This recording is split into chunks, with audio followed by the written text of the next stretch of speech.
사실 제가 다른 남자들보다 좀 큰데 정말 괜찮으시겠어요? 그의 물음에 저는 그것을 그저 손으로 꽉 잡았습니다. 침실 불빛을 어둡게 낮추고 나니 제 심장 소리가 고요한 방 안에 천둥처럼 울려 퍼지는 것만 같았습니다. 45년을 살면서 이런 떨림은 정말 처음이었어요. 아니, 정확히는 너무 오래전이라 잊고 살았던, 아니, 다신 올 리 없다고 믿었던 감정이었죠. 저보다 5살이나 어린 그 남자, 지태 씨가 제 얼굴을 부드럽게 어루만질 때 마치 숨이 멎는 것 같았습니다. 세월에 늘어진 살결도 신경 쓰였고 흙일에 주름진 제 손도 너무나 부끄러웠지만 10년 만에 맞이하는 심장이 터질 듯한 첫날 밤이었습니다. 하지만 여러분, 불과 얼마 전까지만 해도 저는 이 사람을 다시는 볼 수 없을 거라고 생각했습니다. 아니, 절대로 만나서는 안 되는 사람이라고 믿었죠. 기록적인 폭설이 내리던 그 겨울밤, 무너져가던 제 비닐하우스 앞에 나타난 이 의문이 사네. 도대체 우리에겐 무슨 일이 있었던 걸까요? 평범하다 못해 적막하기만 했던 제 일상을 송두리째 흔들어 놓았던 그날의 이야기를 지금 시작합니다. 본격적인 이야기를 들려드리기 전에 영상 오른쪽 아래 구독과 좋아요 한 번씩만 눌러주세요. 여러분의 따뜻한 관심은 모두 무료입니다. 여러분, 인생의 겨울은 예고 없이 찾아온다고들 하지만 제 인생의 겨울은 10년 전 그날 이후로 단 한 번도 물러간 적이 없었습니다. 강원도 평창 사람들의 발길조차 닿지 않는 이 외딴 숲속에서 저는 시계추가 멈춰버린 것 같은 삶을 살고 있어요. 제 이름은 은수, 올해 나이 45입니다. 도대체 얼마나 깊은 사연이 있길래 그 젊은 나이에 산속에 박혀 사느냐고 묻는 이들도 있겠죠. 하지만 48년을 사셨던 그 통영의 경희 씨처럼 저 역시 10년 전 사랑하는 가족을 예기치 못한 사고로 떠나보낸 뒤 세상으로 나가는 문을 스스로 걸어 잠갔습니다. 남편과 아이의 웃음소리가 사라진 집은 제게 집이 아니라 거대한 무덤이었거든요. 그래서 도망치듯 이곳으로 들어왔습니다. 이곳 평창의 숲은 참 정직해요. 겨울이 오면 혹독하게 춥고 눈이 내리면 온 세상을 하얗게 지워버리죠. 저는 이곳에서 홀로 야생화 화원을 가꾸며 삽니다. 사람들은 꽃을 가꾸는 게 낭만적이라 말하지만 제게 이 일은 죽지 못해 하는 몸부림이자 말을 잃어버린 제 자신과 나누는 유일한 대화입니다. 새벽 오시면 어김없이 찬 공기에 눈을 뜹니다. 창문을 열면 끝도 없이 펼쳐진 침엽수림이 저를 반겨주죠.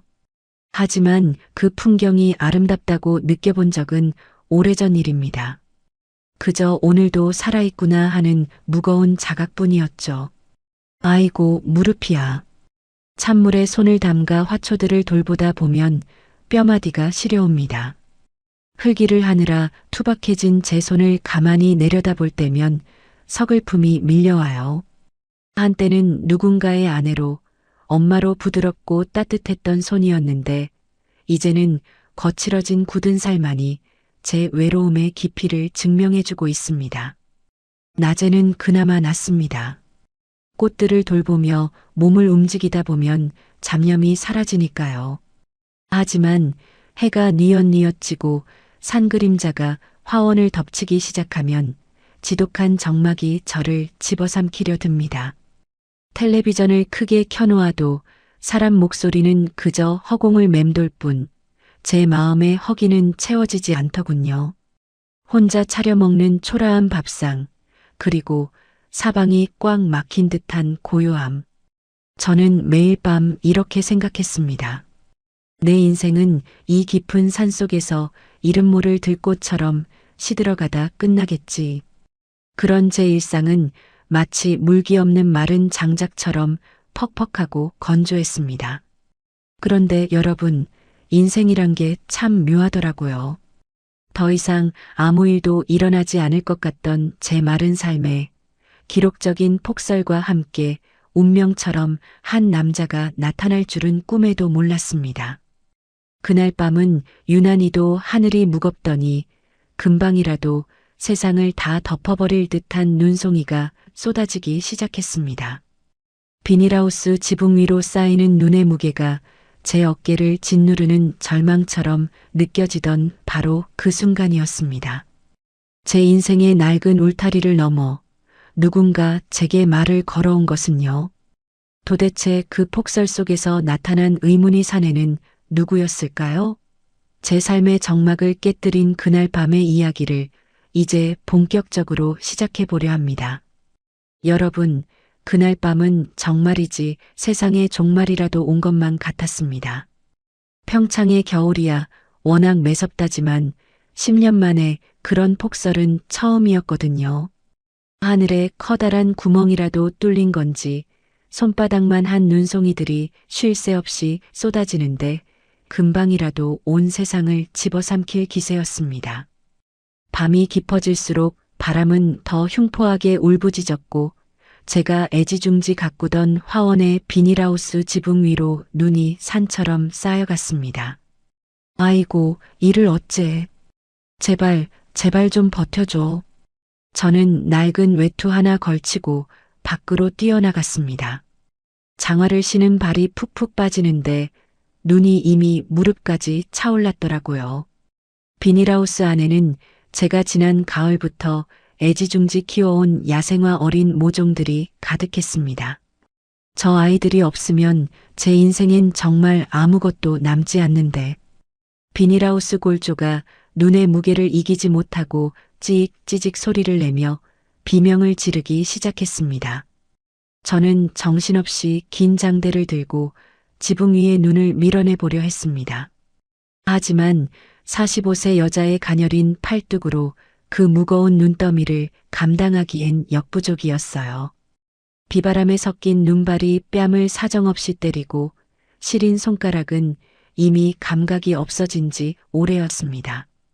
발을 헛디뎌 차가운 눈바닥에 넘어지려던 바로 그 찰나였습니다. 위험합니다. 뒤로 물러나세요. 낮고 묵직한 마치 바위가 울리는 듯한 목소리가 제 귀가를 때렸습니다. 정신을 차려보니 누군가 제 어깨를 단단하게 붙잡아 세워주고 있었습니다. 고개를 들어보니 흩날리는 눈발 사이로 웬 낯선 남자가 서 있더군요. 털모자를 눌러쓰고 목도리를 칭칭 감았지만 그 사이로 보이는 눈빛만큼은 아주 깊고 강렬했습니다. 그 남자는 제가 고맙다는 말을 할 틈도 없이 제가 들고 있던 장대를 낚아채더니 곧장 비닐하우스 옆으로 달려갔습니다. 그의 움직임은 놀라울 정도로 빠르고 정확했습니다. 거센 바람에 몸이 휘청거릴 법도 한데 그는 마치 그 자리에 뿌리를 내린 나무처럼 단단하게 중심을 잡고는 쌓인 눈을 거침없이 쳐내기 시작했습니다. 그의 팔 근육이 움직일 때마다 지붕 위를 짓누르던 눈더미들이 툭툭 떨어져 나갔습니다. 그 남자의 등 뒤로 뿜어져 나오는 뜨거운 열기가 제 얼굴까지 전해지는 것만 같았어요. 10년 동안 이 외딴 숲속에서 단 한 번도 느껴보지 못한 낯설지만 든든한 온기였습니다. 거기 가만히 계세요. 미끄러우니까 움직이지 마시고요.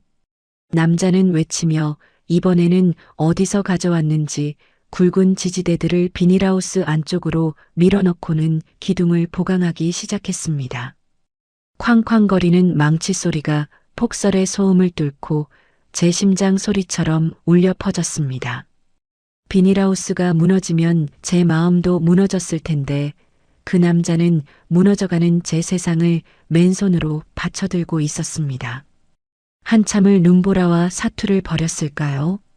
드디어 비명을 지르던 비닐하우스가 안정을 되찾았습니다.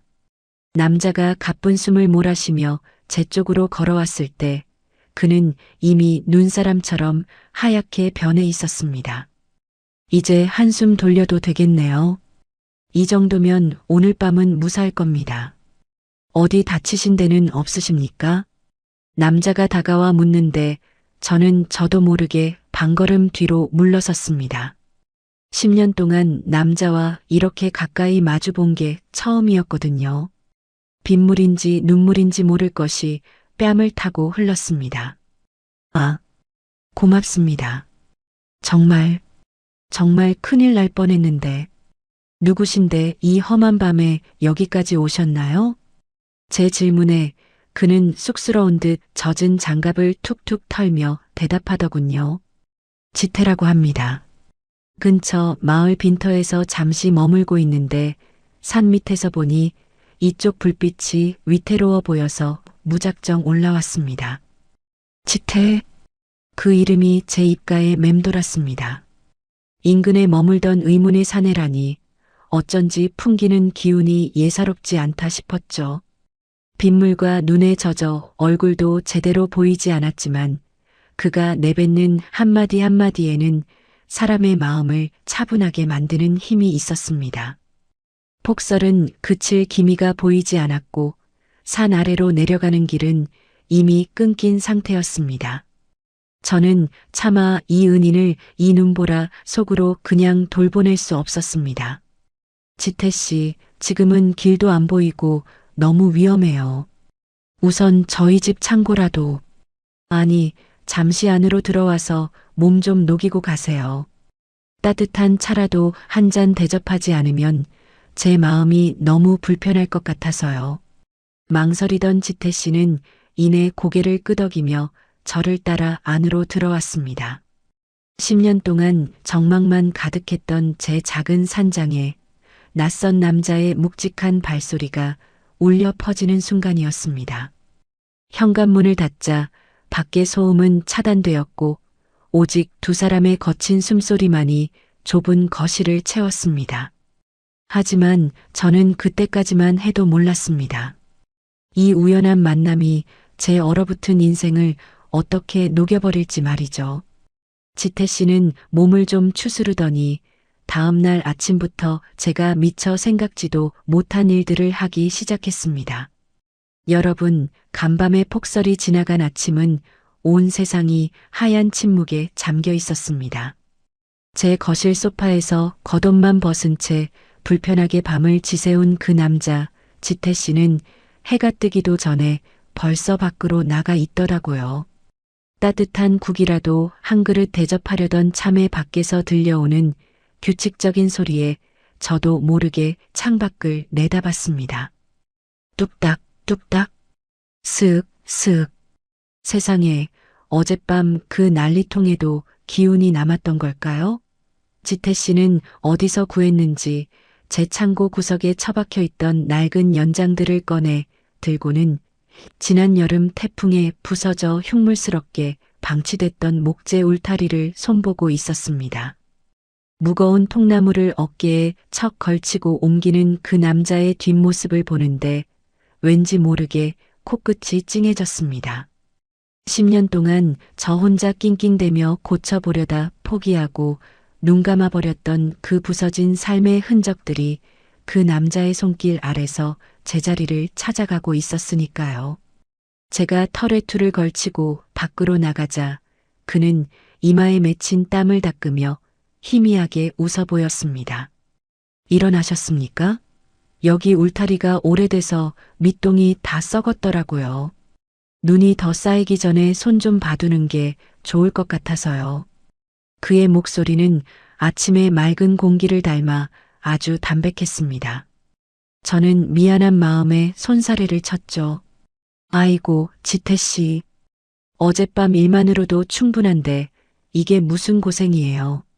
전문가도 아니신데 힘들게 그러지 마세요.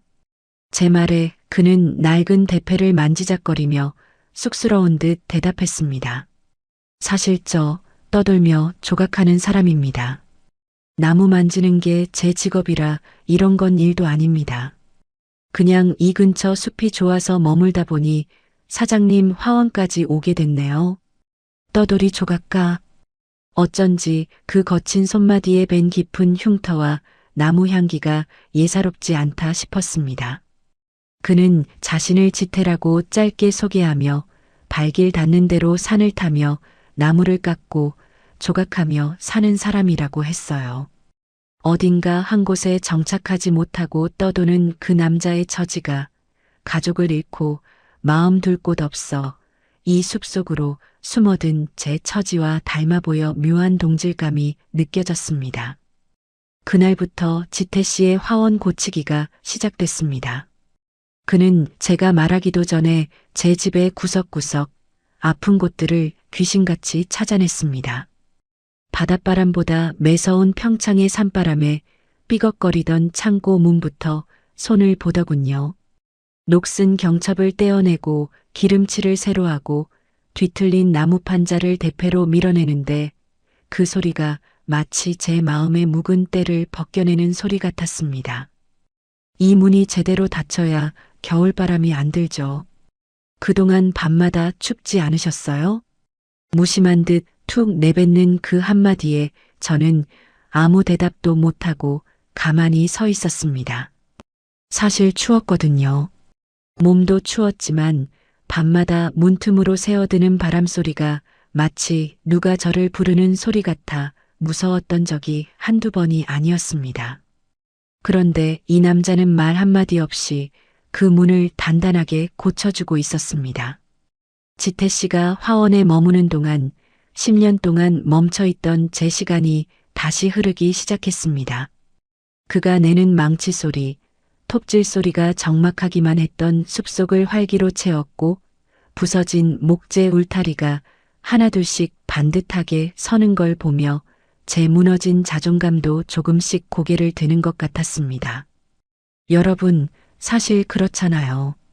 나이 40 넘어서 혼자 살다 보면 누가 예쁜 말을 해주는 것보다 이렇게 내 손이 닿지 않는 힘든 일을 묵묵히 도와주는 게 훨씬 더 가슴 깊이 와닿는 법이거든요. 지태 씨의 투박한 손길이 닿을 때마다 제 낡은 화원도 제 마음도 조금씩 새살이 돋아나고 있었습니다. 어느덧 해가 저물고 지태 씨는 오늘 일을 마친 듯 연장을 정리했습니다. 그의 옷에는 나무 톱밥이 하얗게 앉아 있었고 손은 찬 바람에 빨갛게 터 있었습니다. 저는 고마운 마음에 뭐라도 대접하고 싶어 부엌으로 달려갔습니다. 하지만 여전히 서먹한 우리 사이에는 긴 침묵이 흘렀죠. 그런데 그날 저녁 지태 씨가 제게 건넨 아주 작고 사소한 무언가가 제 얼음 같던 마음을 완전히 녹여버릴 줄은 정말 꿈에도 몰랐습니다. 여러분, 사실 사람 마음이라는 게 참 이상하죠? 대단한 보석이나 화려한 고백에 움직이는 게 아니더라고요. 10년 동안 꽁꽁 얼어붙어 있던 제 마음의 빗장이 고작 그 따스한 캔커피 한 캔에 스르르 풀려버릴 줄 누가 알았겠어요. 지태 씨가 우리 화원 울타리를 고치기 시작한 지 며칠째 되던 날이었습니다. 평창의 산바람은 오후가 되면 칼날처럼 날카로워져요. 저는 밖에서 고생하는 지태 씨가 안쓰러워 따뜻한 보리차라도 내갈까 싶어 주방에서 서성이고 있었죠. 그런데 오히려 지태 씨가 먼저 문을 두드리더라고요. 저 은수 씨, 잠깐만요. 문 앞에 서 있는 그 남자의 몰골은 말이 아니었습니다. 찬바람을 정면으로 맞으며 울타리를 고치느라 얼굴은 발갛게 익어 있었고 그 두툼한 손마디는 군데군데 터서 피기까지 맺혀 있었거든요. 그런데 그 거친 손에 들려있던 건 낡은 망치가 아니라 김이 모락모락 나는 편의점 캔커피 2개였습니다. 오다 가다 보니까 여기 화원일이 보통 고된 게 아니더라고요. 이거 아까 아랫마을 내려갔을 때 사온 건데 따뜻할 때 드세요. 지태 씨는 쑥스러운 듯 고개를 돌리며 제 손에 캔커피를 쥐어주었습니다. 제 손끝에 닿은 캔의 온기도 따뜻했지만 그보다 더 뜨겁게 제 가슴을 친 건 그 남자의 투박한 배려였어요. 45살 먹은 여자가 그것도 숲속에 처박혀 꽃이나 만지는 사연 많은 여자가 뭐가 예쁘다고. 자기도 손이 터져가며 일하면서 제 생각을 해줬다는 게 믿기지 않았습니다. 고마워요, 지태 씨. 제 건 제가 챙겨야 하는데. 손이 많이 상하셨네요. 어떻게? 제가 안쓰러운 마음에 그의 손을 쳐다보자 그는 얼른 손을 등 뒤로 감추며 너털 웃음을 지었습니다. 조각하는 놈 손이 다 그렇죠, 뭐. 그나저나 오늘 점심은 좀 드셨습니까? 일하느라 걸으신 건 아닌가 싶어서요. 그저 지나가는 짧은 안부 인사였습니다. 밥 먹었냐, 춥지는 않냐 하는 남들에겐 아무것도 아닌 평범한 인사말들. 그런데 10년 동안 제 안부를 물어주는 사람 하나 없던 이 외딴 숲속에서 그 투박한 목소리가 제 가슴속 깊은 우물에 돌 하나를 던진 것 같았습니다. 파문이 일더니 걷잡을 수 없이 눈물이 차오르더라고요. 네, 먹었어요. 지태 씨는요? 목소리가 미세하게 떨리는 걸 들켰을까요? 지태 씨는 말없이 캔커피 뚜껑을 따서 제게 건넸습니다. 달콤하고 쌉싸름한 그 액체가 목을 타고 넘어가는 순간 제 마음속에 켜켜이 쌓여있던 10년치 얼음 조각들이 쩌적 소리를 내며 갈라지는 기분이었습니다. 가족을 떠나보내고 나서 저는 세상의 모든 온기는 저와 상관없는 일이라 믿고 살았습니다. 따뜻한 걸 느끼면 다시 뺏길까봐 겁이 났고 다정한 말을 들으면 그 뒤에 올 이별이 무서워 먼저 등을 돌렸거든요. 그런데 지태 씨는 제 등을 돌려 세우지 않았습니다.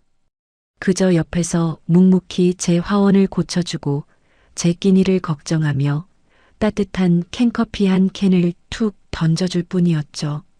그 거친 투박함 속에 숨겨진 그 다정함이라니. 여러분, 나이 40 넘으면 사람 눈빛만 봐도 알잖아요. 저 눈빛이 가짜인지 아니면 정말로 내 아픔을 들여다보고 있는지요. 지태 씨의 깊은 눈매를 보고 있으니 제 상처난 마음이 조금씩 아물어가는 것 같았습니다. 내일은 더 춥다는데 작업은 조금만 하시고 들어오세요. 제가 조심스럽게 건넨 한마디에 지태 씨는 아이처럼 환하게 웃었습니다. 그 웃음을 보는 순간 제 가슴이 주책맞게 방방 뛰기 시작하더라고요. 하지만 여러분, 하늘은 가끔 우리에게 더 깊은 대화를 나눌 기회를 강제로 만들어주기도 하나 봅니다. 그날 밤 캔커피의 온기가 채 가시기도 전에 하늘에선 다시 무시무시한 눈보라가 몰아치기 시작했거든요. 한치 앞도 보이지 않는 폭설 속에서 우리는 이 작은 산장에 꼼짝없이 갇히게 되었습니다. 그리고 그 고립된 시간 속에서 우리는 그동안 누구에게도 꺼내지 못했던 서로의 시퍼런 흉터를 하나둘씩 꺼내놓기 시작했습니다.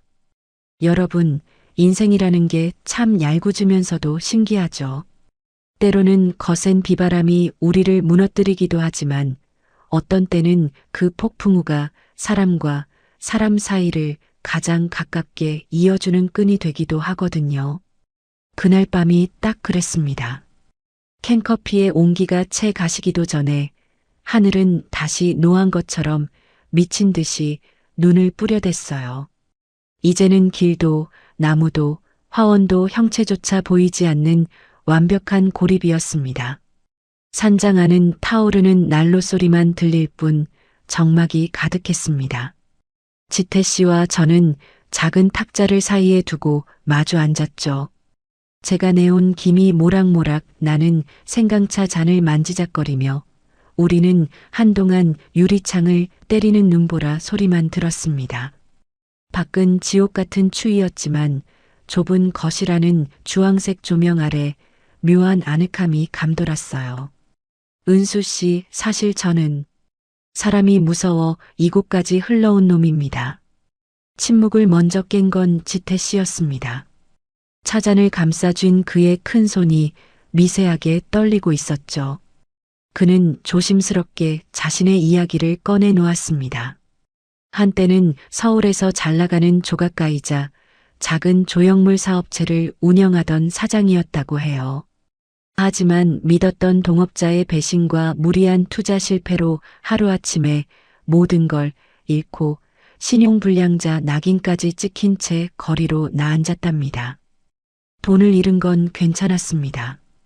다시 벌면 되니까요. 그런데 사람에 대한 믿음이 무너지니까 세상이 온통 얼음판 같더군요. 조각칼을 들 힘조차 없어서 도망치듯 산으로 들어왔습니다. 그의 목소리엔 짙은 고독과 자책이 배어 있었습니다. 성공이라는 화려한 껍데기가 벗겨진 뒤에 남은 건 상처 입은 영혼 하나뿐이었다는 그의 말에 제 가슴이 덜컥 내려앉았습니다. 저 역시 그 마음을 너무나 잘 알 것 같았거든요. 지태 씨, 저도 10년 전에 제 세상이 멈춰버렸어요. 저는 10년 동안 가슴속 깊은 곳에 꽁꽁 숨겨두었던 제 비밀을 꺼냈습니다. 남편과 아이를 한꺼번에 앗아간 그 끔찍한 사고 날의 기억을요. 유난히 비가 많이 내리던 날이었죠.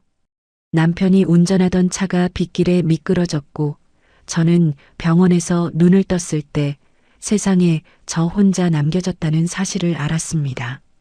사업 실패가 사람에 대한 배신이라면 사별은 신에 대한 배신이더라고요. 왜 나만 남겨졌을까? 내가 뭘 잘못했을까? 매일 밤 스스로를 벌주며 이 숲속에서 유령처럼 살았습니다. 제 말이 끝나자 지태 씨는 고개를 들어 저를 바라보았습니다. 그의 눈동자 속에 제 눈물 어린 얼굴이 비치더군요. 우리는 서로 아무 말도 하지 않았지만 그 순간 느꼈습니다. 아, 이 사람도 나만큼이나 아픈 밤을 보냈겠구나. 이 사람의 투박한 손마디도 실은 무너진 마음을 붙잡느라 생긴 상처였겠구나 하고요. 사업 실패와 사별. 겉모양은 달랐지만 우리는 사랑하는 것을 잃고 세상으로부터 도망쳐왔다는 점에서 같은 길을 걷고 있었던 겁니다. 지독한 외로움의 끝에서 만난 두 영혼이 서로의 흉터를 가만히 들여다보는 시간. 밖에서는 눈더미가 쌓여 지붕이 삐걱거렸지만 제 마음속의 고단한 짐은 오히려 가벼워지는 기분이었어요. 은수 씨, 그동안 참 많이 힘드셨겠네요. 혼자서 이 추운 산속을 지키느라. 지태 씨가 건넨 그 짧은 위로가 제 뺨을 타고 흐르는 눈물을 닦아주는 것 같았습니다. 45년 평생 누군가 제 고통을 동정하는 게 아니라 동질감으로 안아준 건 처음이었으니까요. 우리는 밤이 깊어가는 줄도 모르고 차잔을 채워가며 서로의 과거를 털어냈고 그렇게 폭설에 갇힌 산장은 우리만의 성스러운 고해성사소가 되었습니다. 여러분, 고통은 나누면 반이 된다는 말, 그전엔 믿지 않았거든요. 그런데 그날 밤 지태 씨의 낮은 목소리를 들으며 깨달았습니다. 내 아픔을 이해해주는 단 한 사람만 있어도 사람은 숨을 쉴 수 있다는 것을요. 밤은 깊어가고 난로의 불꽃은 잦아들었지만 우리 사이의 공기는 그 어느 때보다 뜨거워졌습니다. 지태 씨는 조심스럽게 제 거친 손을 내려다보더니 잠시 머뭇거리다 가방 안에서 무언가를 꺼내더군요. 그게 우리 두 사람의 거리를 완전히 좁혀줄 마법의 연고가 될 줄은 그때는 미처 몰랐습니다. 여러분, 사실 여자 나이 40 넘고 혼자 오래 살다 보면 누가 나한테 예쁜 옷 사주는 것보다 내 몸 어디가 아픈지 남모르게 살펴주는 그 마음 하나에 속절없이 무너지는 법입니다. 폭설로 갇힌 산장에서 서로의 아픈 과거를 털어놓고 나니 우리 사이를 감돌던 공기가 전보다 훨씬 진득해졌어요. 그날 밤이었어요. 난로불이 파르르 잦아들 무렵 지태 씨가 자기 가방에서 작은 단지 하나를 꺼내더군요. 은은한 허브 향과 나무 냄새가 섞인 묘한 향기가 거실에 퍼졌습니다. 은수 씨, 이리 좀 와보세요. 아까 보니까 손이 너무 많이 텄더라고요. 저는 부끄러워서 얼른 손을 등 뒤로 감췄습니다. 10년 동안 흙 파고 화초 만지느라 손마디는 굵어질 대로 굵어졌고 손등은 가뭄든 논바닥처럼 쩍쩍 갈라져 있었거든요. 여자 손이라고 하기엔 너무나 민망하고 투박한 손이었으니까요. 아니에요, 지태 씨. 이건 촌에서 일하는 사람들 훈장 같은 건데요, 뭐. 보지 마세요, 창피하게. 제가 손사래를 쳤지만 지태 씨는 고집스럽게 제 손목을 부드럽게 잡아당겼습니다. 그리고는 직접 만들었다는 수제 연고를 자기 손가락에 듬뿍 덜어 제 손등에 올리더군요. 조각하면서 나무 만지다 보면 저도 손이 자주 터요. 그래서 산에서 나는 약초랑 밀랍 섞어 직접 만든 겁니다. 이게 보기보다 잘 들어요. 그의 두툼하고 단단한 손가락이 제 거친 손등 위를 천천히 문지르기 시작했습니다. 그 생경한 감촉에 제 심장이 덜컥 내려앉는 줄 알았어요. 10년 동안 누구의 온기도 닿지 않았던 제 살결 위로 남자의 뜨거운 열기가 연고와 함께 스며드는데 온몸에 전율이 흐르더라고요. 지태 씨는 아주 정성스럽게 마치 세상에서 가장 귀한 보석을 다루듯이 제 손마디 하나하나를 어루만졌습니다. 굳은 살이 박인 곳에는 조금 더 오래 머물고 상처가 깊은 곳에는 입바람을 후후 불어가며 연고를 펴 갈라주었죠. 그 지극정성인 손길이 제 손등뿐만 아니라 짓물러 터졌던 제 마음속 흉터까지 닦아내주는 기분이었습니다. 은수 씨, 손이 참 고생 많았네요. 이 작은 손으로 그 넓은 화원을 지키느라 얼마나 시렸을까. 지태 씨가 낮게 읊조리는 그 한마디에 참았던 눈물이 연고 위로 툭 떨어졌습니다. 남편 떠나보내고 힘들지? 고생 많았다 소리 한 번 못 듣고 억척스럽게 버텼던 10년 세월이 그 손길 한 번에 다 보상받는 기분이었거든요. 제 눈물을 본 지태 씨가 조심스럽게 제 손을 자기 가슴 쪽으로 끌어당겼습니다.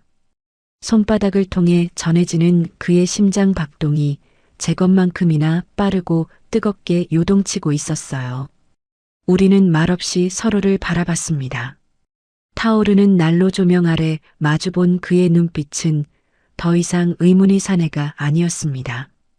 제 외로움을 꿰뚫어보고 그 빈자리를 채워주려 찾아온 운명 같은 한 남자였죠. 그날 이후 우리는 더 이상 화원 주인과 떠돌이 조각가가 아니었습니다. 아침이면 지태 씨가 끓여준 따뜻한 차로 하루를 시작하고 낮에는 나란히 서서 울타리를 고치고 꽃을 돌봤습니다.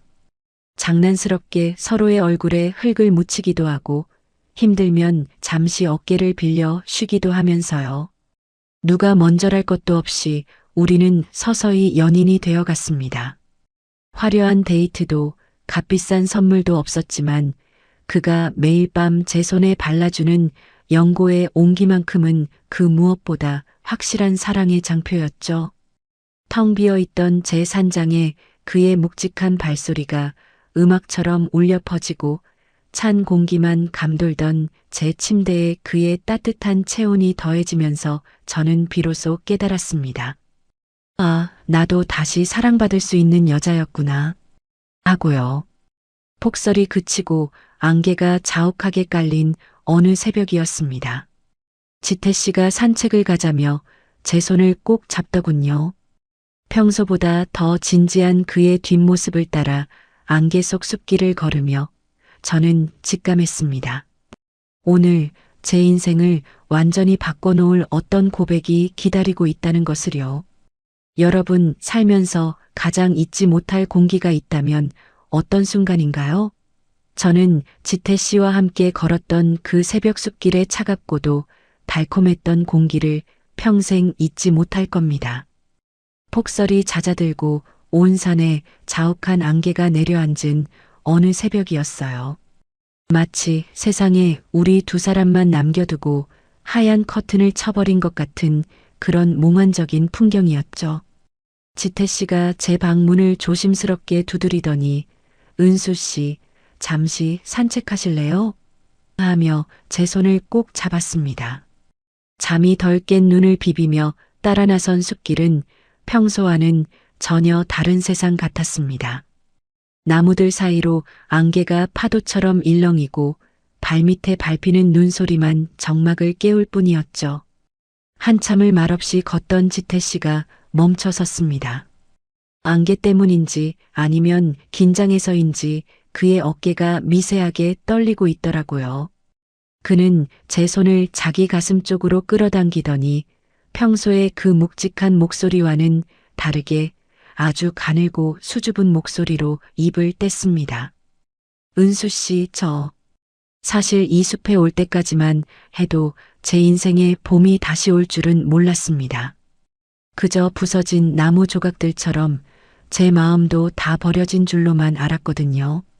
지태 씨의 눈동자가 안개 속에서도 유난히 깊게 빛났습니다. 그는 제 거친 손등을 자기 뺨에 가만히 갖다 대며 말을 이었습니다. 그런데 은수 씨 화원에서 당신이 꽃을 돌보는 모습을 보면서 제 마음에 다시 싹이 돋는 걸 느꼈어요. 은수 씨, 저기 염치 없는 소리인 거 알지만 이제 저 떠돌이 생활 그만하고 싶습니다. 당신 곁에서 이 숲에서 평생 당신이라는 꽃을 가꾸며 살고 싶어요. 저를 받아주시겠습니까? 세상에. 여러분, 45살 먹은 여자가 이런 고백을 들으면 어떨 것 같으세요? 10년 동안 제 인생엔 평생이라는 단어가 사라진 줄 알았거든요. 누군가 제 곁을 지켜주겠다는 그 말이 마치 얼어붙은 대지에 따뜻한 봄비가 내리는 것처럼 제 가슴을 적셨습니다. 저는 대답 대신 지태 씨의 품속으로 파고들었습니다. 그의 넓은 가슴에서 들려오는 쿵쾅거리는 심장 소리가 제 고백을 대신해 주었죠.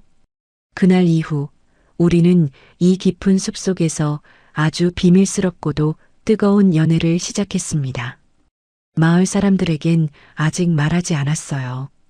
좁은 산골 마을이라 소문이라도 나면 사연 많은 저와 외지인인 지태 씨를 두고 사람들이 어떤 수군거림을 할지 무서웠거든요.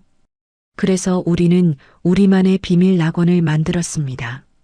안개 자욱한 새벽이나 달빛이 푸른 밤이면 아무도 모르게 숲길을 산책하며 입을 맞추고 서로의 온기를 나눴죠.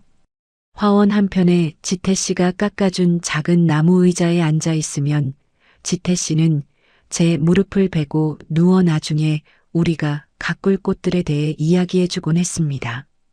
여긴 은수 씨 닮은 수선화를 심고 저긴 내 마음 닮은 소나무를 심읍시다. 그 다정한 말 한마디에 저는 18살 소녀가 된 것처럼 가슴이 콩닥거렸습니다. 지태 씨는 참 말이 없으면서도 행동으로 제 인생을 고쳐주었습니다. 아침이면 제가 추울까봐 미리 아궁이에 불을 떼놓고 횟집 사장 경희 신혜정우 씨처럼 제 손에 물기 말을 날없게 해주겠다며 굳은 일은 도맡아 했죠. 제 삶은 이제 지태 씨라는 든든한 방파제 덕분에 더 이상 파도에 흔들리지 않는 배가 된 것 같았습니다. 하지만 여러분, 행복이 너무 크면 불안도 함께 찾아온다고 했던가요? 이 평화롭고 비밀스러운 연애가 영원할 줄만 알았는데 어느 날부턴가 우리 숲 주변으로 낯선 기운이 감돌기 시작했습니다. 마을 어귀에 정장을 차려입은 낯선 남자들이 나타났다는 소문이 들려왔고 그들의 시선이 자꾸만 우리 산장을 향하고 있다는 걸 깨달았을 때 제 가슴속에 불길한 예감이 스며들기 시작했습니다. 이 행복한 꿈을 깨뜨리려는 검은 그림자들이 다가오고 있었던 거예요. 여러분, 인생이라는 게 참 잔인하죠? 이제야 겨우 마음의 문을 열고 따뜻한 아랫목 같은 행복을 누리나 싶었는데 하늘은 제게 또 다른 시련을 던져주더군요.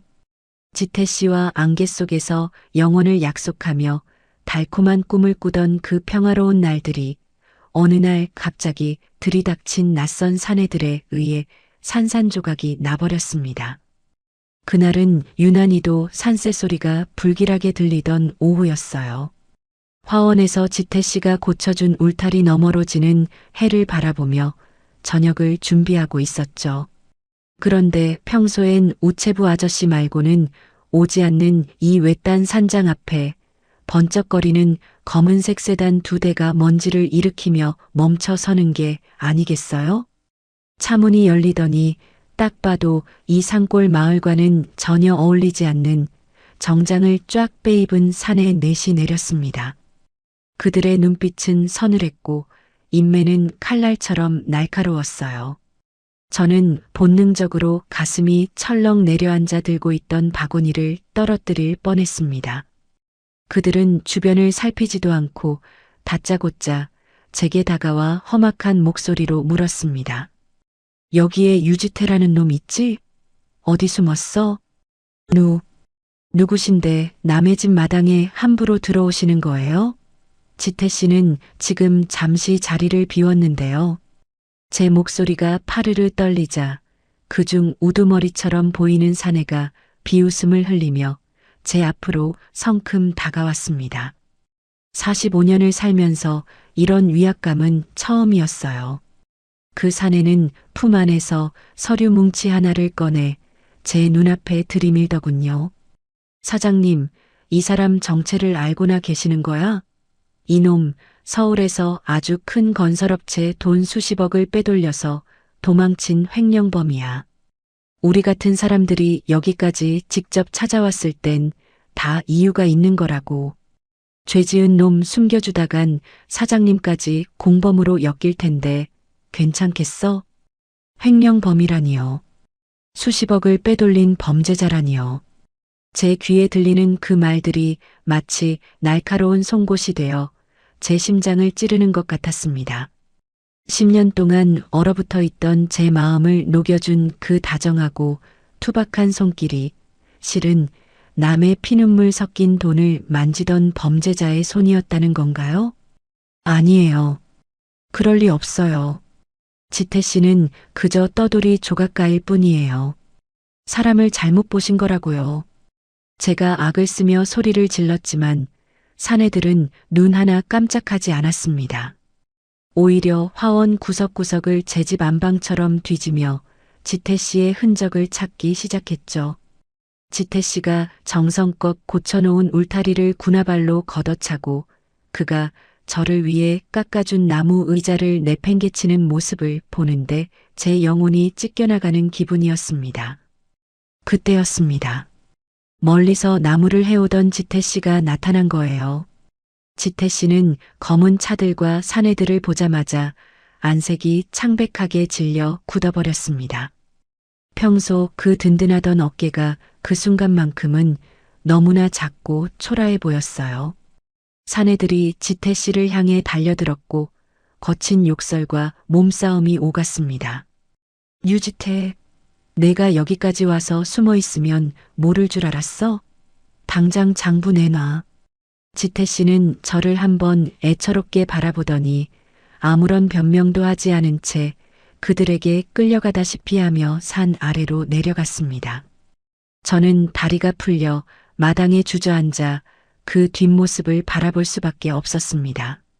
아니라고 오해라고 말해주길 바랐는데 지태 씨는 그저 미안하다는 눈빛만 남긴 채 어둠 속으로 사라졌습니다.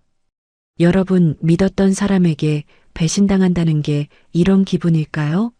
8년 전 남편을 잃었을 때 느꼈던 그 상실감과는 또 다른 아주 지독하고 더러운 고통이 제 온몸을 감쌌습니다. 지태 씨가 사라진 빈자리에는 그를 횡령범이라 몰아세우던 그 소름 끼치는 말들만 웅성거리고 있었죠. 하지만 진짜 비극은 이제부터 시작이었습니다. 지태 씨가 사라지자마자 평화롭던 이 산골 마을 전체에 그가 범죄자라는 소문이 독버섯처럼 퍼지기 시작했거든요. 여러분, 세상에서 가장 무서운 게 사람 입 무서운 거라더니 그 말이 딱 맞았습니다. 지태 씨가 그 검은 차들에 이끌려 어둠 속으로 사라진 뒤 제 삶은 다시 10년 전 그 차가운 무덤 속으로 처박힌 기분이었어요. 하지만 이번엔 그냥 슬픈 게 아니라 온몸이 갈갈이 찢기는 것 같은 비참함이었습니다. 다음 날 아침 마을 어귀에 내려갔을 때 제 등에 꽂히는 시선들이 평소와는 180도 달랐습니다. 어제까지만 해도 은순의 화원 일꾼 참 든든하네 하며 웃어주던 이웃들이 이제는 저를 보며 입을 가리고 수군거리는 거예요. 어머, 저 여자 좀 봐. 세상에 그 조각가인지 뭔지 아는 놈이 서울에서 수십억을 떼먹고 도망친 횡령범이라며? 그러게 말이야. 눈이 멀어도 한참 멀었지. 근본도 모르는 놈을 덜컥 안방까지 들였다니 찌찌. 평창 망신은 저 여자가 다 시키네. 시장 바닥부터 구멍가게까지 온 마을이 지태 씨 이야기로 들끓었습니다. 살인범이다. 조폭의 똘만이다 하는 근거 없는 괴소문들까지 독버섯처럼 퍼져나갔죠. 저는 죄 지은 사람 마냥 고개를 숙이고 걷는데 뺨이 화끈거려 견딜 수가 없었습니다. 45살 먹고 이제야 겨우 사람답게 좀 살아보나 싶었는데 돌아온 건 동네 사람들의 차가운 멸시와 손가락질 뿐이었어요. 집으로 돌아오는 길 지태 씨가 고쳐준 울타리를 보는데 갑자기 우라가 치밀어 올랐습니다. 지태 씨, 당신 정말 누구예요? 나한테 했던 그 다정한 말들, 내 손에 발라주던 그 연고, 다 연기였나요? 나를 속이고 이 숲속에 숨어 있었던 거냐고. 저는 마당에 주저앉아 그가 깎아준 나무 의자를 발로 걷어차며 울부짖었습니다. 사랑이 깊었던 만큼 배신감은 칼날이 되어 제 가슴을 헤집어 놓았죠. 8년 전 남편을 잃고 세상을 원망했을 때보다 지금이 더 지옥 같았습니다. 그때는 슬픔뿐이었지만 지금은 제 선택에 대한 자책과 그에 대한 지독한 의심이 저를 갉아먹고 있었거든요. 밤이 되면 정막은 더 무겁게 내려앉았습니다. 며칠 전까지만 해도 그의 묵직한 발소리가 들리던 거실엔 차가운 한기만 감돌았고 저는 다시 텔레비전을 크게 틀어놓고 이불 속에서 몸을 떨었습니다. 그가 정말 범죄자라면 어떡하지? 나를 이용한 거라면? 아니면 지금쯤 어디론가 멀리 도망쳐서 나를 비웃고 있는 건 아닐까? 꼬리에 꼬리를 무는 의심들은 밤새 저를 잠 못 들게 했습니다. 마을 사람들의 따가운 시선보다 더 무서운 건 제 마음속에서 지태 씨를 향한 믿음이 모래성처럼 허물어지는 소리였어요. 10년 만에 겨우 틔운 사랑의 싹이 이렇게 지저분한 소문과 의심의 눈초리 속에 짓밟혀 죽어가는 걸 보며 저는 정말 죽고 싶은 심정이었습니다. 그렇게 사흘을 꼬박 알아누웠습니다.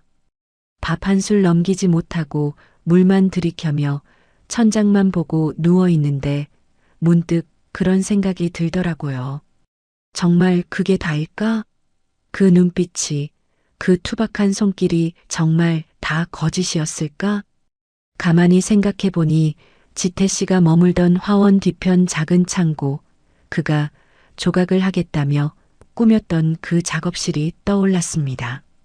그는 사라졌지만 그가 남긴 흔적들은 아직 거기 남아있을 텐데. 저는 홀린 듯이 자리에서 일어났습니다. 도저히 이렇게 의심만 하다가 미쳐버릴 것 같았거든요. 저는 떨리는 손으로 손전등을 챙겨 들고 어둠이 짙게 깔린 화원 뒤편 작업실로 향했습니다. 그곳에 가면 그 남자의 진짜 얼굴을 볼 수 있을지도 모른다는 마지막 희망을 붙잡고서요. 10페이지 낡은 조각칼 뒤에 숨겨진 서글픈 진실. 여러분, 사람이 너무 기가 막히면 눈물도 안 나온다는 말, 그게 참말이더라고요. 지태 씨가 사라지고 며칠을 알아누워 있다가 저는 결심했습니다. 이대로 미쳐버리기 전에 내 눈으로 직접 확인해야겠다고요. 그 남자가 정말 나를 속인 횡령범인지 아니면 내가 모르는 또 다른 얼굴이 있는지 말입니다. 밤안개가 자욱한 새벽, 저는 후들거리는 다리를 이끌고 화원 뒤편 낡은 창고로 향했습니다. 지태 씨가 조각 작업실로 쓰던 그곳 말이죠. 평소엔 그가 나무 깎는 소리가 정겹게 들리던 곳이었는데 주인이 사라진 작업실 문은 마치 닫힌 무덤처럼 차갑기만 했습니다. 기익. 녹슨 문을 열고 들어가니 지태 씨가 쓰던 나무 냄새와 땀 냄새가 훅 끼쳐왔습니다. 바닥엔 깎다만 나무 토막들이 뒹굴고 있었고 그가 정성스레 갈아두었던 조각칼들이 달빛을 받아 서늘하게 빛나고 있었죠.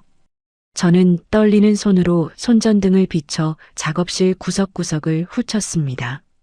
그러다 선반 뒤편 낡은 캔버스 천으로 덮여있던 작은 가방 하나를 발견했어요. 심장이 입 밖으로 튀어나올 것만 같았습니다. 가방을 열자 그 안에는 나무 조각들이 아니라 빽빽하게 숫자가 적힌 두꺼운 서류 뭉치와 낡은 노트북 한 대가 들어 있었습니다. 이게 다 뭐야? 지태 씨, 당신 정말로. 저는 떨리는 손으로 서류를 한 장 한 장 넘겼습니다. 그런데 여러분, 제 눈을 의심했습니다. 횡령범이라던 그 남자의 서류들엔 비자금 조성 내역, 불법 로비 명단 같은 무서운 단어들이 가득했거든요. 그리고 서류 맨 앞장에는 지태 씨의 진짜 이름과 직함이 박힌 명함 한 장이 끼워져 있었습니다. 대형 회계법인 수석 회계사 유지태. 조각가가 아니었습니다. 그는 서울에서 아주 잘 나가던 남의 돈 한 푼까지 탈탈 털어 계산하던 철두철미한 회계사였어요. 그는 대기업의 비리를 조사하다가 어마어마한 규모의 비자금 장부를 발견했고 모두가 눈 감고 돈을 챙길 때 혼자서 그 추악한 진실을 세상에 폭로하려 했던 겁니다. 그 험악한 사내들이 지태 씨를 쫓았던 건 빼앗긴 돈을 찾으려는 게 아니었습니다. 자기들의 범죄가 담긴 그 장부를 가로막고 지태 씨의 입을 막으려던 거였죠. 그는 횡령범이 아니라 거대 기업의 불의에 맞서 싸우다 모든 걸 잃고 쫓기게 된 가장 정의로운 목격자였던 거예요. 아이고 세상에. 지태 씨, 나는 그것도 모르고. 서류 뭉치 사이에는 편지 한 통이 놓여 있었습니다. 붙이지 못한 그 편지엔 저를 향한 절절한 마음이 담겨 있었죠. 내용 일부 은수 씨, 당신의 평화로운 숲을 더럽히고 싶지 않았습니다. 내 과거가 당신에게 칼날이 될까봐 두려워 조각가라는 이름 뒤에 숨었습니다. 하지만 이 장부가 세상의 빛을 보는 날 당신 앞에 당당히 서고 싶었습니다. 글자 위로 제 눈물이 툭툭 떨어졌습니다. 45살 먹은 여자가 사람 보는 눈이 그렇게 없었을까요? 그 남자의 투박한 손마디는 나무를 깎아서 생긴 게 아니라 밤새도록 방대한 숫자를 계산하고 정의를 위해 펜을 굴리며 생긴 굳은 살이었던 겁니다. 그는 범죄자가 아니었습니다. 오히려 이 썩어 빠진 세상에서 유일하게 깨어있던 사람이었어요. 마을 사람들이 수군대고 제가 의심하는 동안에도 그는 저를 지키기 위해 자기 목숨 같은 장부를 품에 안고 홀로 외로운 싸움을 이어가고 있었던 겁니다. 그런데 여러분, 왜 그는 아무 말 없이 떠난 걸까요? 왜 저에게 도와달라는 말 한마디 없이 그 무서운 사내들을 따라간 걸까요? 장부를 확인한 제 머릿속에 지태 씨의 마지막 눈빛이 스쳐 지나갔습니다. 미안하다고 말하던 그 슬픈 눈망울이요. 그제야 깨달았습니다. 그가 사라진 진짜 이유를요. 그는 도망친 게 아니었습니다. 저에게 피해가 갈까봐 자기 혼자 그 독을 다 마시려고 스스로 어둠 속으로 걸어 들어간 거였어요. 저는 그 편지를 가슴에 품고 오열했습니다. 이대로 그를 보낼 수는 없었습니다. 여러분, 사랑이 미안함으로 바뀔 때 그 무게가 얼마나 무거운지 아세요? 지태 씨의 낡은 조각 작업실 바닥에 주저앉아 그가 남긴 편지를 읽고 또 읽었습니다. 종이가 눈물에 젖어 쭈글쭈글해질 때까지요. 45살이나 먹어서 세상 풍파 다 겪었다고 자부했는데 저는 그 남자의 깊은 속내를 발톱만큼도 헤아리지 못했던 거예요. 그는 도망친 게 아니었습니다. 저를 버린 것도 아니었죠. 자기를 쫓는 그 무시무시한 사내들이 제 화원을 헤집고 저까지 위험에 빠뜨릴까봐 스스로 미끼가 되어 그 어둠 속으로 걸어 들어간 거였어요. 횡령범이라는 더러운 누명을 쓰고 마을 사람들의 손가락질을 받으면서도 그는 저에게 피해가 갈까봐 입술을 깨물며 침묵했던 겁니다. 바보 같은 사람. 왜 혼자 다 짊어지려고 그래요? 왜? 저는 작업실 벽을 치며 오열했습니다. 그가 제 손등에 발라주던 그 부드러운 연고, 밤마다 제 안부를 묻던 그 낮은 목소리, 그 모든 게 실은 자기가 곧 떠나야 할지도 모른다는 절박함 속에서 건넨 마지막 진심이었다는 걸 왜 몰랐을까요?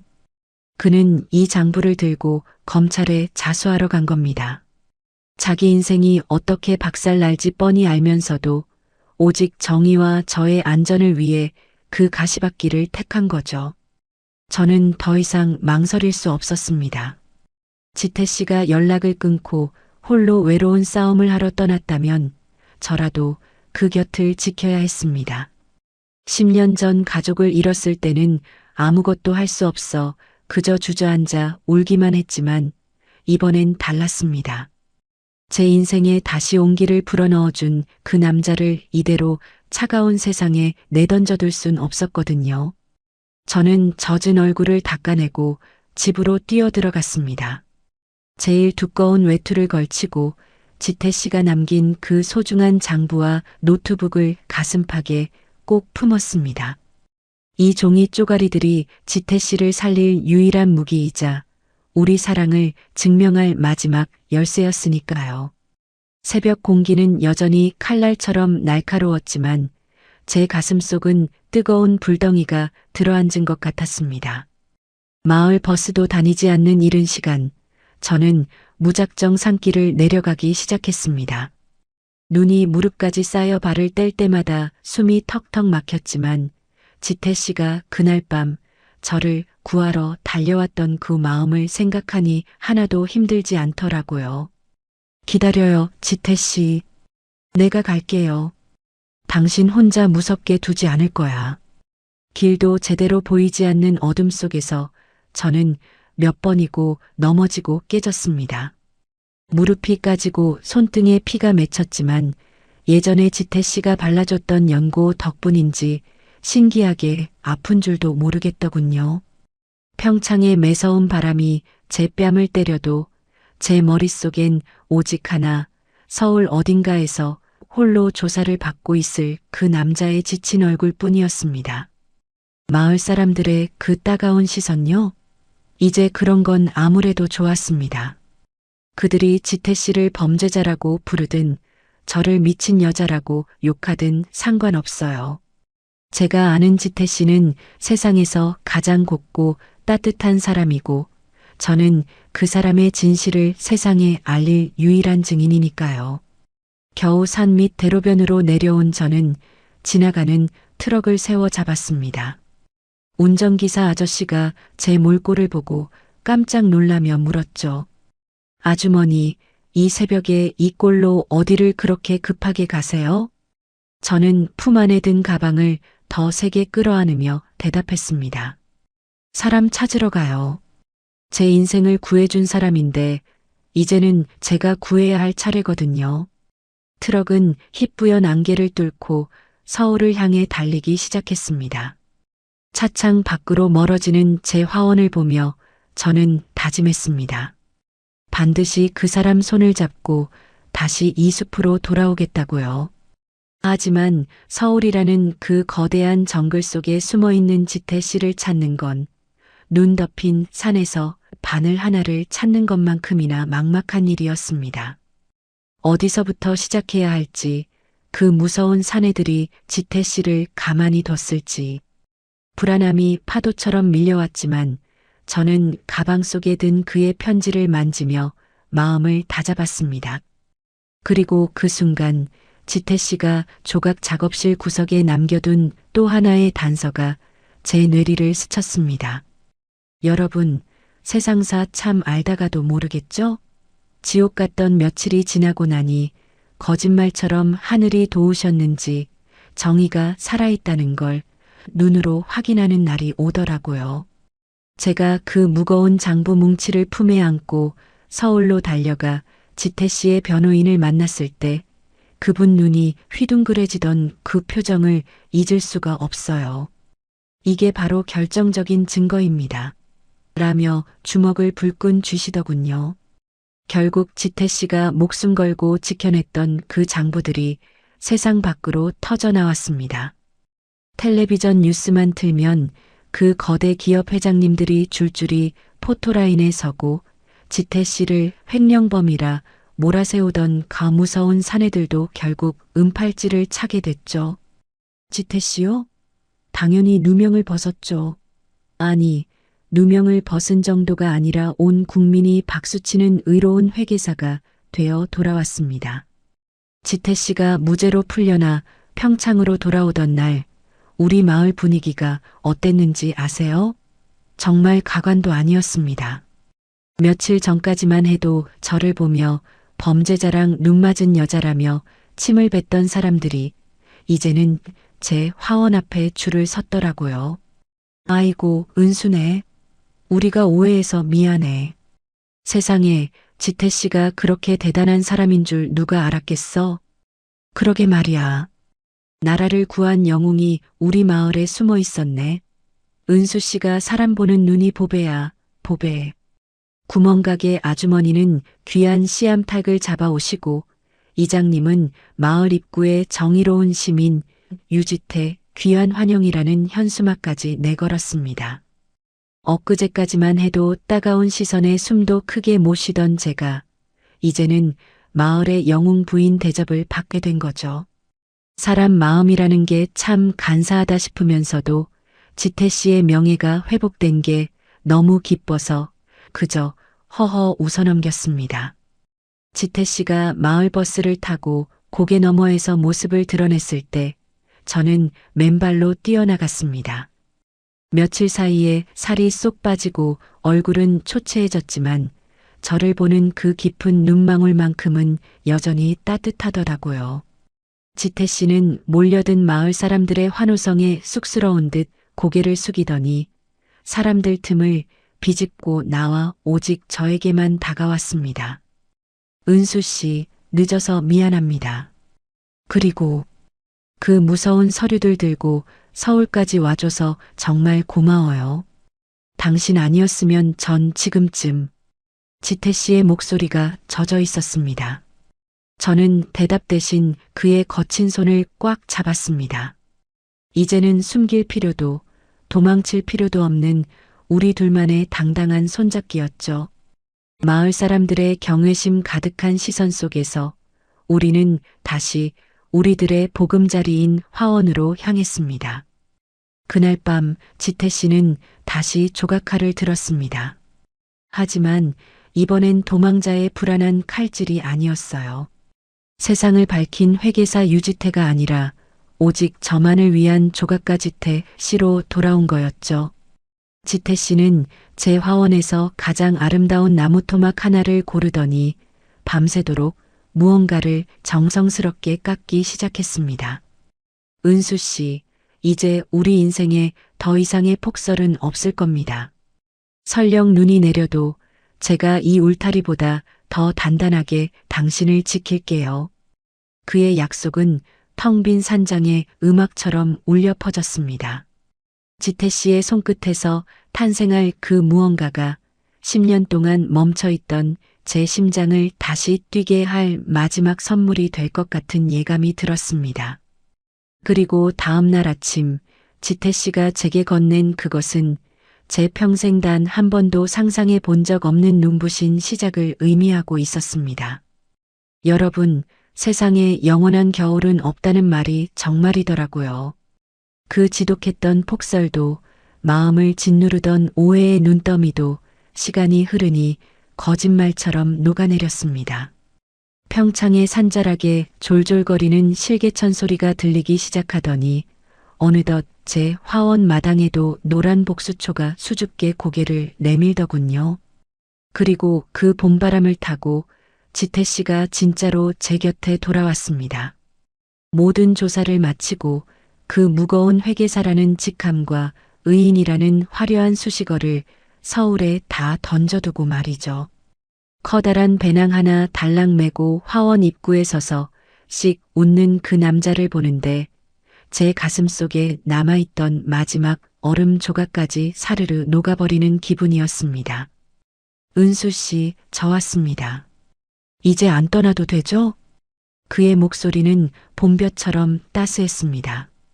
우리는 그날 이후 화원 한편에 아주 작고 소박한 나무집 한 채를 새로 지었습니다. 지태 씨가 그토록 원하던 조각실이었죠. 예전처럼 숨어서 나무를 깎는 창고가 아니라 커다란 창문을 내서 햇살이 가득 들어오는 그런 예쁜 작업실 말이에요. 이제 지태 씨는 아침이면 저와 함께 화초에 물을 주고 오후면 작업실에서 나무 향기를 맡으며 조각을 합니다. 저는 그가 망치질하는 소리를 들으며 분갈이를 하고 지태 씨는 제가 꽃을 다듬는 뒷모습을 보며 나무 인형을 깎죠. 10년 동안 적막뿐이었던 이 숲속이 이제는 우리 두 사람의 웃음소리와 나무 깎는 소리로 가득 찼습니다. 마을 사람들도 이제는 우리를 은순애와 지태 씨로 자연스럽게 불러줍니다. 가끔 이장님이 오셔서 지태 씨, 우리 마을 회계 좀 봐줘. 라며 농담을 던지기도 하고 경희 씨는 각 구운 떡을 들고 와서 둘이 언제 국수 먹여줄 거야? 라며 눈치를 주기도 하죠. 그럴 때마다 지태 씨는 제 손을 꽉 잡으며 그저 허허 웃기만 합니다. 여러분, 45살에 다시 시작하는 삶이 늦었다고 생각했는데 아니더라고요. 지태 씨와 함께 꾸린 이 작은 조각실은 우리에게 단순한 일터가 아닙니다. 서로의 부서진 마음을 붙여주고 깎여나간 자존감을 다듬어주는 치유의 공간이죠. 지태 씨는 이제 숫자가 가득한 장부 대신 결이 고운 나무판에 우리 두 사람의 얼굴을 새겨 넣습니다. 은수 씨, 이 나무 결 좀 보세요. 우리 인생도 이렇게 굽이굽이 결이 생기면서 단단해지는 건가 봐요. 그가 건네는 차 한 잔을 마시며 저는 생각합니다. 그 겨울, 비닐하우스가 무너지려던 그 아찔한 순간에 나타난 지태 씨는 정말 하늘이 제게 보내준 마지막 구원이었을지도 모른다고요.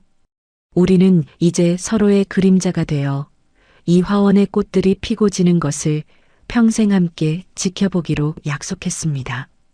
하지만 여러분, 행복은 여기서 끝이 아니었습니다. 지태 씨가 봄볕이 유난히 좋던 어느 날 오후 조각실 안쪽 깊숙이 숨겨두었던 아주 특별한 작품 하나를 제 앞으로 꺼내 놓았거든요.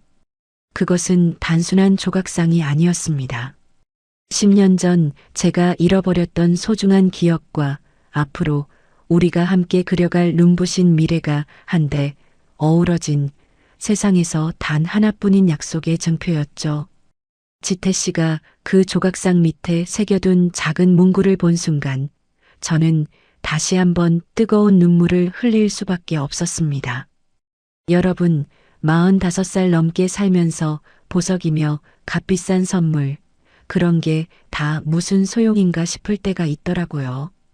진짜 사람 마음을 울리는 건 그 사람이 나를 위해 얼마나 많은 시간을 들였고 얼마나 깊게 나를 생각했느냐는 그 정성이잖아요.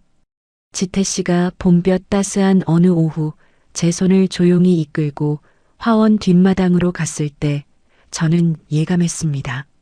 아, 오늘이 내 인생의 가장 찬란한 봄날이 되겠구나 하고요. 지태 씨는 평소보다 조금 더 긴장한 표정으로 주머니에서 아주 작은 비단 주머니 하나를 꺼냈습니다. 그리고는 그 투박하고 마디 굵은 손으로 조심스럽게 꺼내놓은 건 눈부시게 빛나는 다이아몬드가 아니었습니다. 바로 지태 씨가 며칠 밤을 꼬박 세워 깎아 만든 은은한 향기가 나는 달맞이꽃 문양의 나무 반지였어요. 은수 씨 서울에 있을 때 이런저런 비싼 것들도 참 많이 봤지만 제 손으로 직접 깎은 이 나무만큼 제 마음을 온전히 담을 수 있는 건 없더라고요. 이거 제가 우리 화원에서 제일 단단하고 결이 고운 대추나무로 깎은 겁니다. 대추나무가 벽조목이라 해서 애군을 막아준대요. 이제 은수 씨 인생에 더는 아픈 일 없게 제가 지켜주고 싶어서요. 지태 씨가 제 왼손 약지에 그 가벼우면서도 묵직한 나무 고리를 슬그머니 끼워주는데 그 감촉이 얼마나 따뜻하던지요. 10년 동안 비어있던 그 자리에 차가운 금속이 아닌 살아있는 나무의 온기가 닿는 순간 제 심장이 터질 듯이 뛰었습니다. 지태 씨는 제 손등에 가만히 입을 맞추더니 떨리는 목소리로 맹세하듯 말하더군요. 은수 씨, 저는 이제 숫자와 장부의 세계로 돌아가지 않을 겁니다. 남은 인생은 이 숲에서 당신이라는 가장 아름다운 꽃을 가꾸며 살고 싶습니다. 당신이 시들지 않게 내가 걸음이 되고 당신이 춥지 않게 내가 울타리가 되어줄게요. 저랑 같이 늙어가 주시겠습니까? 여러분, 당신이라는 꽃을 가꾸며 살겠다는 그 말. 그게 40대 중반의 여자에게 얼마나 큰 위로가 되는지 아세요? 꽃은 피면 지기 마련이고 세월이 가면 주름도 늘겠지만 지태 씨는 그 모든 과정까지도 사랑하겠다고 약속해 준 거잖아요. 저는 대답 대신 지태 씨의 품에 얼굴을 묻었습니다. 그의 옷에 배어 있는 진한 나무 향기와 흙냄새가 세상 그 어떤 명품 향수보다 달콤하게 느껴졌습니다. 그날 이후 제 손가락에는 늘 그 달맞이꽃 나무 반지가 끼워져 있습니다. 무리를 할 때도 흙을 만질 때도 그 반지가 제 살결에 닿을 때마다 지태 씨의 그 수줍은 고백이 떠올라 저도 모르게 혼자 배시시 웃곤 하죠. 마을 사람들도 제 손을 보더니 어머, 은수 씨 손에 낀 그게 뭐야?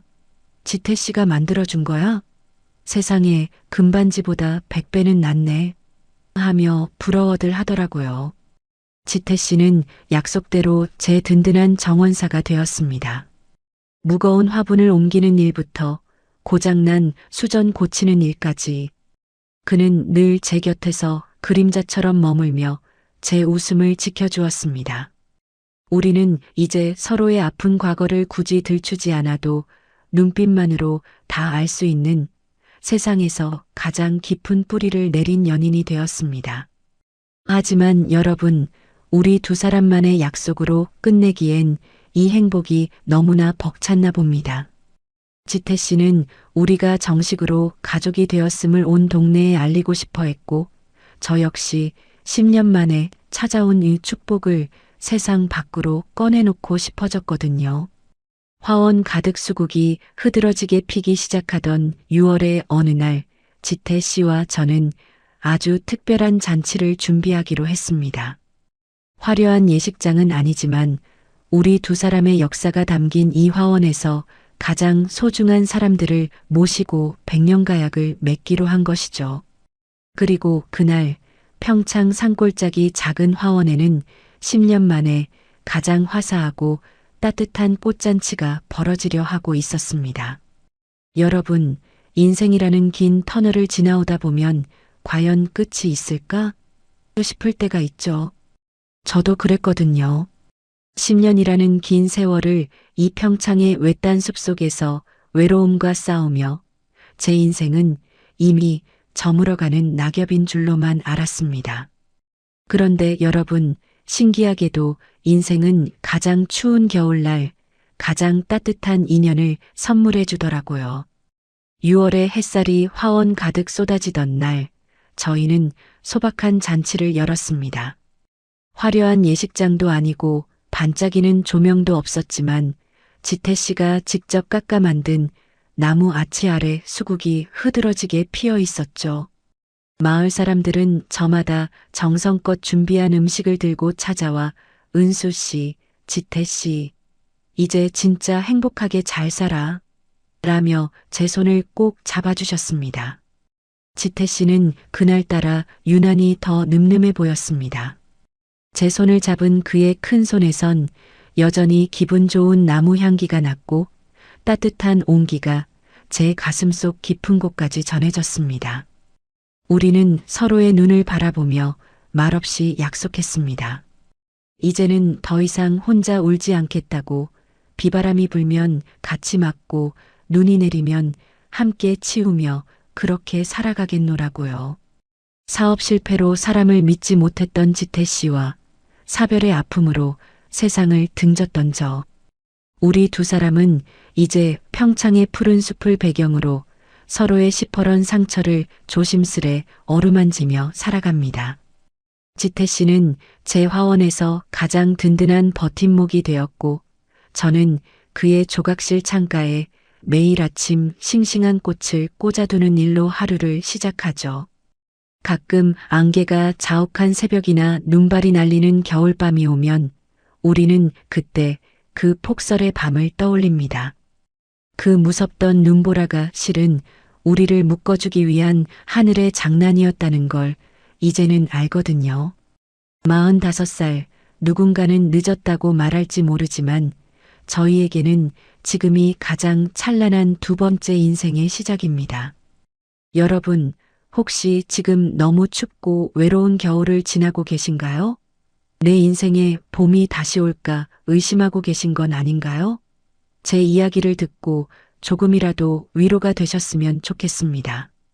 꽃은 제때가 되면 반드시 피어나고 진심은 결국 통하는 법이니까요. 우리 지태 씨가 말한 것처럼 여러분 각자의 인생이라는 화원에도 조만간 예쁜 꽃이 활짝 피어날 겁니다. 자, 은수와 지태의 긴 이야기가 드디어 마무리가 되었습니다. 두 사람의 따뜻한 치유기가 여러분의 마음에도 작은 온기를 전해드렸나요? 이 이야기가 가슴 뭉클하셨다면 구독과 좋아요 꼭 눌러주세요. 은수와 지태의 다음 이야기가 궁금하시거나 응원 한마디 남기고 싶으시다면 댓글로 자유롭게 소통해 주시고요. 새로운 감동 실화를 가장 먼저 만나보고 싶으시다면 알림 설정까지 잊지 마세요. 여러분의 작은 관심이 저에게는 가장 큰 힘이 된답니다. 오늘도 여러분의 삶이 꽃처럼 향기롭길 바라며 저는 더 깊고 진한 이야기로 다시 찾아오겠습니다. 시청해 주셔서 정말 고맙습니다.